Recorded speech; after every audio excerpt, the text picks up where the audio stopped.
dibuka dengan seorang pria bernama Santi. Santi adalah pengangguran baru karena ia belum lama dipecat dari pekerjaannya sebagai buruh pabrik. Ia mempunyai seorang istri bernama Maid, di mana Maid sedang mengajukan gugatan cerai dengan alasan Santi adalah seorang pengangguran. Kini Santi hanya tinggal di dalam mobil van sembari menunggu pekerjaan baru yang tidak diketahui kapan datangnya.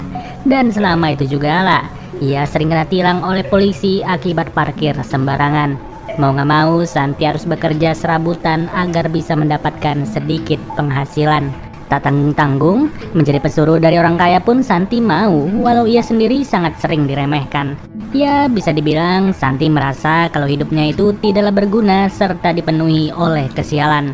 Di samping itu semua, Santi lebih sering menghabiskan waktunya bersama dua orang teman yang bernama Pedro dan juga Marco.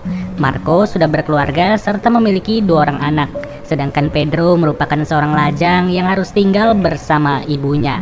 Pedro bekerja sebagai operator di SPBU yang sangat sering dimintai bensin gratis oleh Santi akibat tidak memiliki uang.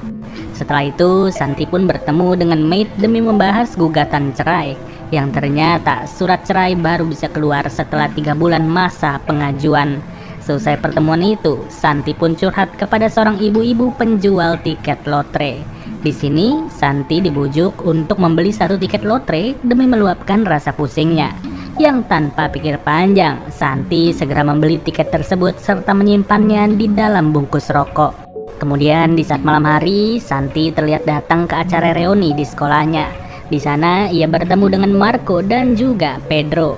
Santi melihat kalau istrinya sedang digandeng oleh pria lain, yang ternyata pria itu adalah teman sekolah dari Santi dulu bernama Mario.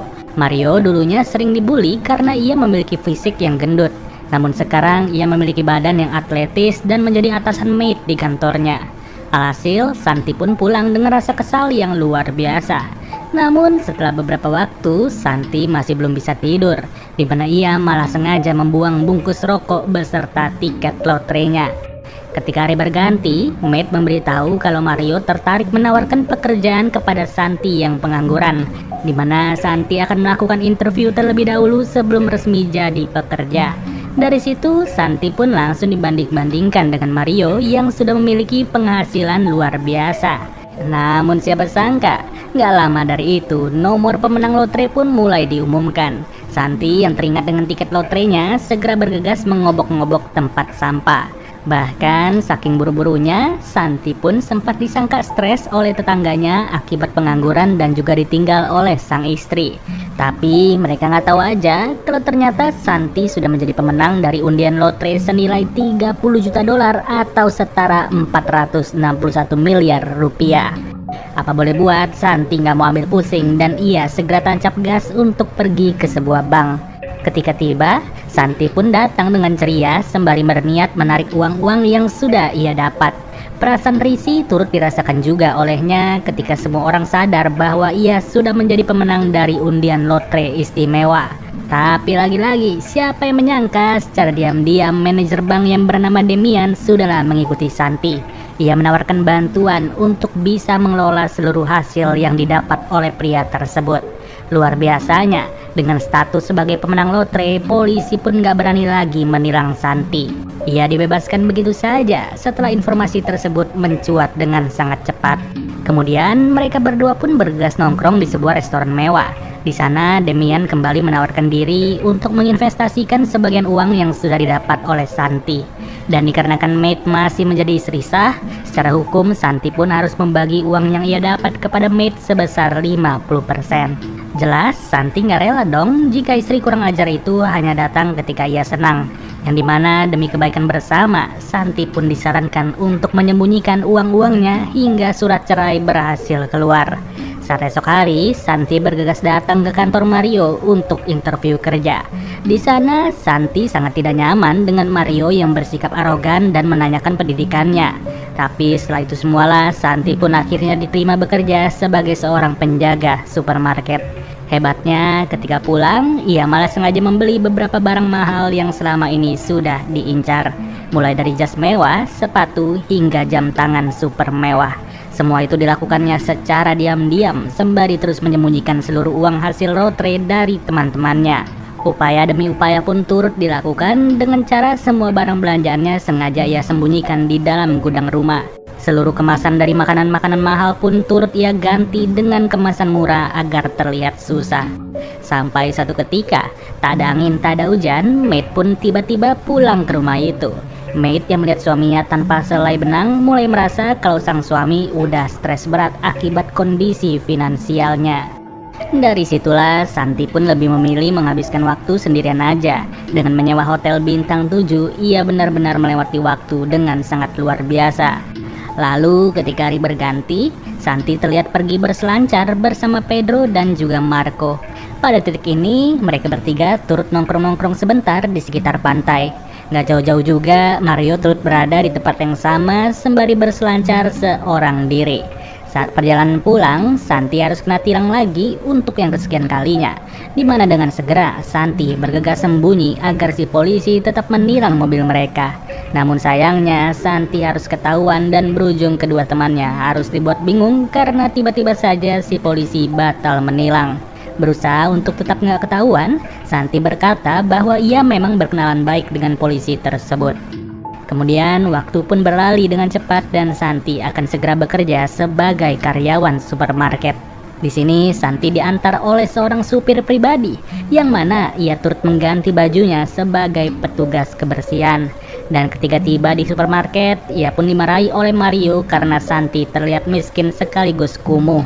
Namun Mario nggak tahu, meskipun begitu Santi tetap aja menahan amarahnya agar identitas ia sebagai orang kaya tidaklah ketahuan. Dan barulah sepulang kerja, Santi sengaja membeli sebuah kapal demi membalas perkataan si pemilik kapal yang pernah meremehkannya. Bahkan sekarang ini, mantan pemilik kapal itu malah disuruh bersih-bersih kamar mandi selayaknya orang suruhan. Tak lama kemudian, Santi yang baru pulang berbelanja pun tak sengaja bertemu dengan Pedro dan juga Marco. Sontak, Santi langsung refleks membuang seluruh belanjaannya ke tong sampah seolah-olah tidak berarti sama sekali.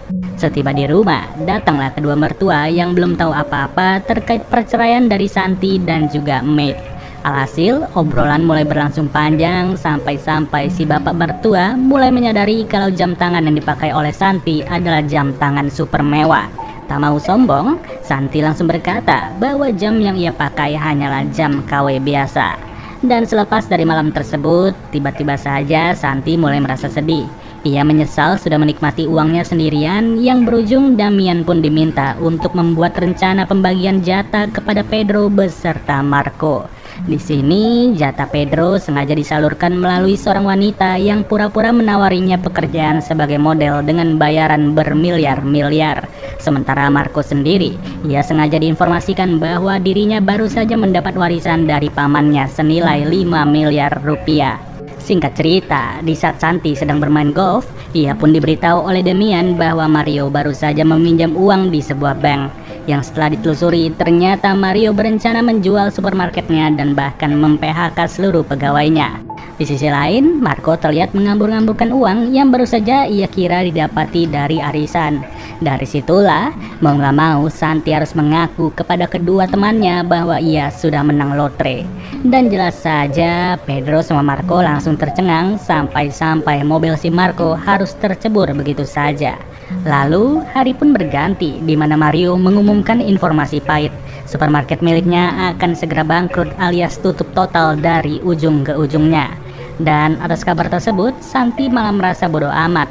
Ia sengaja mengajak maid untuk makan malam bersama di rumahnya.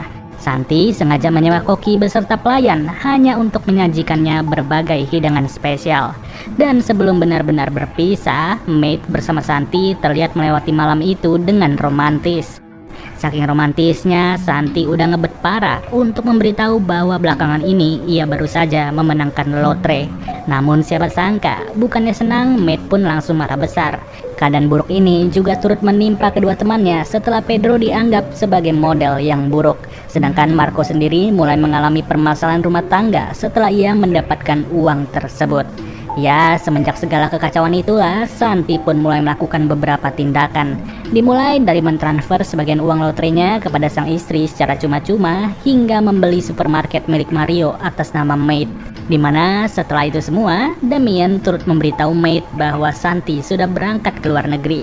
Sontak, Maid pun bergegas menyusul sebisa mungkin sampai-sampai ia harus kena tilang oleh polisi.